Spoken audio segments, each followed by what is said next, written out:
Speaking in tongues is not the hot topic it once was, but it's still a topic of debate that comes up within the Christian community, and I see a lot of people divided by their opinions on this topic.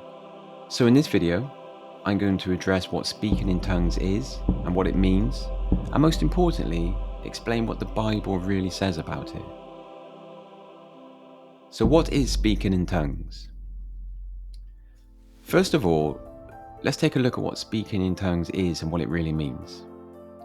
Speaking in tongues, also known as glossolalia, is a practice in which someone will utter words or speech-like sounds, often thought by believers to be languages unknown to them. Okay, so one definition used by linguists is the fluid vocalizing of speech-like syllables that lack any readily comprehended meaning.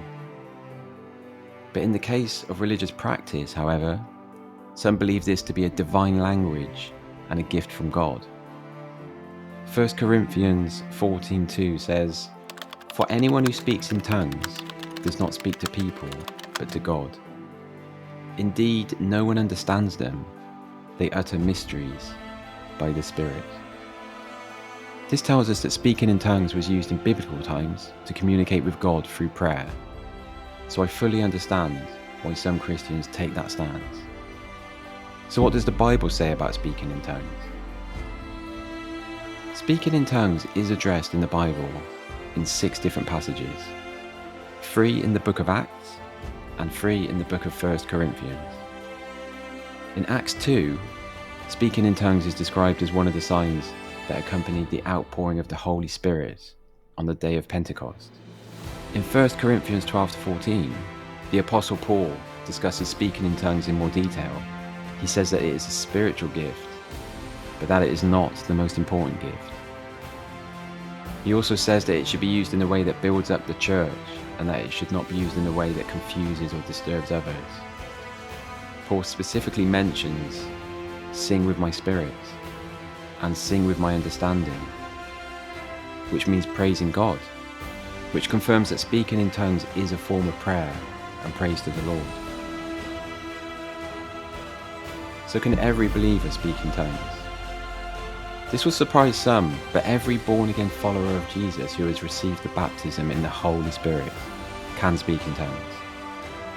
The gift of tongues is not just for the gifted, nor is it gifted to selected individuals. It is for everyone that puts their faith in Jesus Christ. Now, not every believer sees it this way. I'm aware of that. The verse in question is 1 Corinthians 14:5, in which Paul says, "I wish you could all speak in tongues, but even more, I wish you could all prophesy." My thoughts on this passage is, why would Paul the Apostle wish for something that is contrary to God's will? This doesn't mean speaking in tongues is going to come naturally to everyone, or indeed it might not be something that you want to do. But what these verses tell us is that as followers of Jesus, we all have the gift of being able to speak in tongues, and you can explore it if you wish to.